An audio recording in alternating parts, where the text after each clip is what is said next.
چیز مت پکڑو، ان ہاتھوں پر کسی غیروں کو ہاتھ لگنے مت دو، کسی غلط عورت کا ہاتھ اس میں مت لگنے دو، یہ ہاتھ تمہاری بیوی کے لیے اللہ نے بنایا ہے۔ اس ہاتھ میں کسی ناجائز کسی غلط بچی کا ہاتھ ٹچ ہونے مت دو، یہ بیوی کے لیے ہاتھ ہے، تمہارا کسی اور عورت کے لیے یہ ہاتھ نہیں ہے۔ ایک حدیث شریف میں آتا ہے اگر کوئی نوجوان لڑکا کسی لڑکی کے بدن پر ہاتھ لگاتا ہے اور وہ لڑکی اس کے لیے حلال نہیں ہے تو فرمایا کہ ایسا ہے جیسے اس نے کیچڑ پر لدے ہوئے سور پر ہاتھ لگایا۔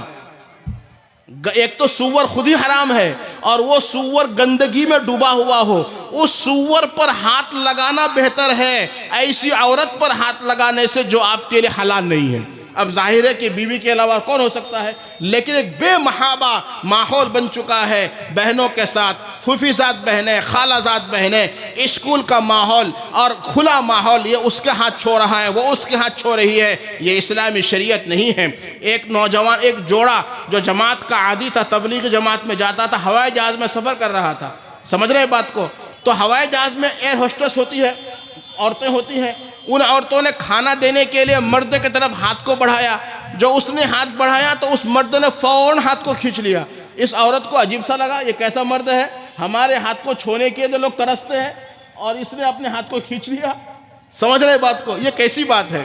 تو اس عورت نے اس کو پوچھا کہ آپ نے اپنے ہاتھ کو کیوں کھینچ لیا؟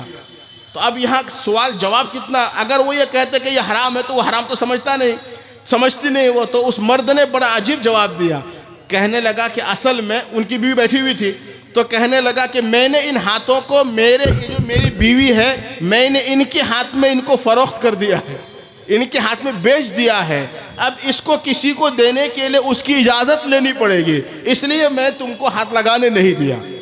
اس میں وہ اور چکر میں آ گئی، اس کا کیا مطلب؟ وہ ڈپ میں گئی، اب وہ اسلام تک پہنچی اور پھر اس نے حلال حرام کو پوچھا۔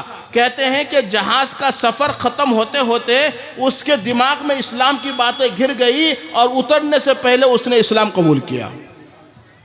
صرف ایک عمل پر عمل کرنے سے ایک غیر مسلم عورت اسلام میں داخل ہوتی ہے، صرف ہاتھ کی حفاظت کرنے کی وجہ سے۔ اگر ہم دین کی تمام باتوں پر عمل کریں گے تو آج جو غیر لوگوں کو اسلام پر اتنی دشواری ہوتی ہے یہ کوئی مسائل کھڑے نہیں ہوں گے۔ کریں گے بھائی عمل انشاءاللہ۔ کتنی باتیں ہو گئی؟ 5۔ نمبر 6، وَاحْفَظُوا فُرُوجَكُمْ، اپنی شرم گاہوں کی حفاظت کرو۔ یہ شرم گاہیں صرف اپنی بیوی کے استعمال کے لیے ہے، اس کے علاوہ کہیں پر بھی ان شرم گاہوں کو استعمال مت کرو، یہ پورے کے پورے حرام اور ناجائز ہو جائیں گے، اس کے ذریعے سے تمہارا سماج اور معاشرہ خراب ہو جائے گا۔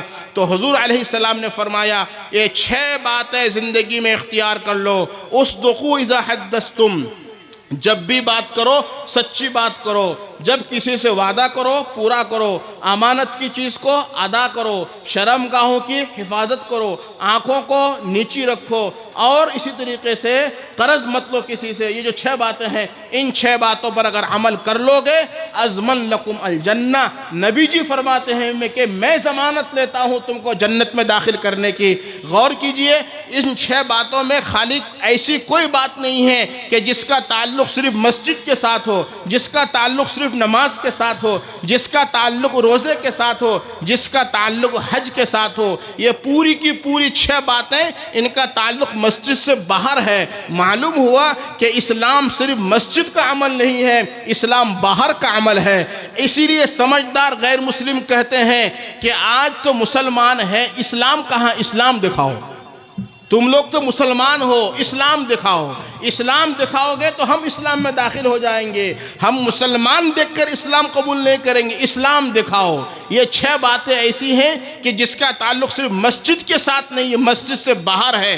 باہر یہ 6 کام کریں گے تو اسلام نظر آئے گا، مسلمان بھی نظر آئیں گے، اسلام بھی نظر آئے گا، پھر عمل کا جذبہ پیدا ہوگا تو حالات بدلیں گے، ورنہ صرف جوش اور جذبے سے حالات نہیں بدلتے۔ اللہ تبارک و تعالی عمل کی توفیق عطا فرمائے، مجھے بھی اور آپ کو بھی عمل کی توفیق۔